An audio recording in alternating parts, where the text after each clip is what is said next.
झेलम की लहरें खून से लाल हो गई थीं और हाथियों की दहाड़ से धरती कांप रही थी। क्या यही वो जंग थी जिसने सिकंदर की रफ्तार रोक दी? साल 326 ईसा पूर्व, जगह झेलम नदी का किनारा। यही हुआ था हाइडेस्पीस का युद्ध, जिसे आज झेलम का युद्ध भी कहा जाता है। एक तरफ थे मकदूनिया के विजेता सिकंदर महान, दूसरी तरफ थे पंजाब क्षेत्र के राजा पोरस। सिकंदर कई देशों को जीतता हुआ भारत की सीमा तक पहुंच चुका था, लेकिन झेलम नदी पार करना आसान नहीं था। तेज बारिश, उफनती नदी और सामने तैयार खड़ी पोरस की सेना। सिकंदर ने सीधा हमला नहीं किया। उसने रात के अंधेरे में अपनी सेना का एक हिस्सा चुपचाप नदी पार करा दिया। सुबह होते ही भयंकर युद्ध शुरू हो गया। पोरस की सेना की सबसे बड़ी ताकत थे युद्ध हाथी। यूनानी सैनिकों ने पहले कभी इतने बड़े हाथियों का सामना नहीं किया था।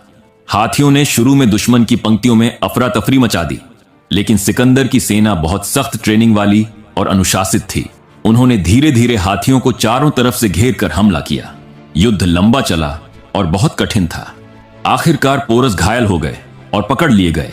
जब सिकंदर ने पूछा, तुम्हारे साथ कैसा व्यवहार किया जाए, पोरस ने जवाब दिया, जैसा एक राजा दूसरे राजा के साथ करता है। इतिहास में लिखा है कि सिकंदर इस जवाब से बहुत प्रभावित हुआ। उसने पोरस को उनका राज्य वापस दे दिया और कुछ और इलाका भी सौंप दिया। झेलम का यह युद्ध सिकंदर की सबसे मुश्किल लड़ाइयों में से एक माना जाता है। कहा जाता है कि इसके बाद उसकी सेना आगे बढ़ने से डरने लगी। झेलम के किनारे हुआ यह युद्ध आज भी याद किया जाता है, जहां लड़ाई सिर्फ ताकत की नहीं, सम्मान की भी थी।